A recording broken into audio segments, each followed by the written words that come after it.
Happening now, the clock is ticking as lawmakers on Capitol Hill scramble to avoid another government shutdown. We are less than 2 days and 1 hour away from the second act to the record-long 5-week shutdown. Today, the president hinted at backing a deal before time runs out. I don't want to see a shutdown. Shutdown would be a terrible thing. Here in Huntsville, the majority of Marshall Space Flight Center employees would be impacted by another shutdown. They join the 800,000 workers nationwide to be furloughed once again. WAAY 31's Sarah Singletary talked with a Space Flight Center employee whose family is still feeling the impacts of the last shutdown. She's live at the Arsenal now with what she's learned. Sarah? Dan, that's right. Tonight, John Green and his family are hopeful. Friday night brings news of job security, and they'll finally be able to put behind them this financial burden they felt since the last government shutdown.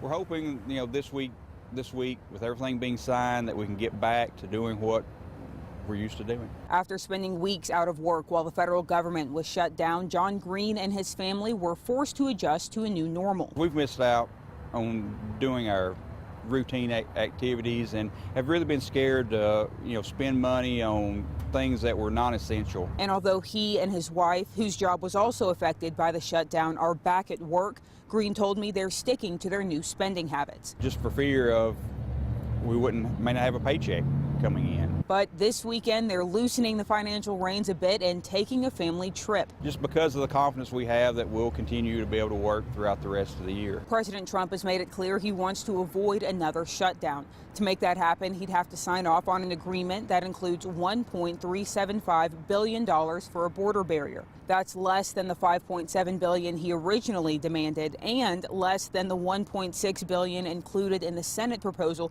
he rejected back in December. We're going to have some faith that everybody's going to sign the continuing resolution or sign the budget, I guess, and that we'll be able to get paid. Green told me he's going to be keeping a close eye on the news all throughout the week and Friday, and if for some reason things go south, this weekend's family trip may even be canceled. But again, he is hopeful, he's optimistic that they're going to be able to avoid that shutdown on Friday. Reporting live in Huntsville, Sarah Singletary, WAAY 31 News. Thanks, Sarah. U.S. Senator Richard Shelby has been working closely with President Trump on the southern border.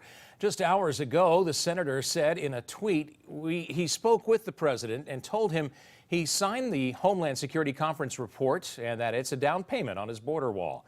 He said this is just the beginning of a multi-year effort.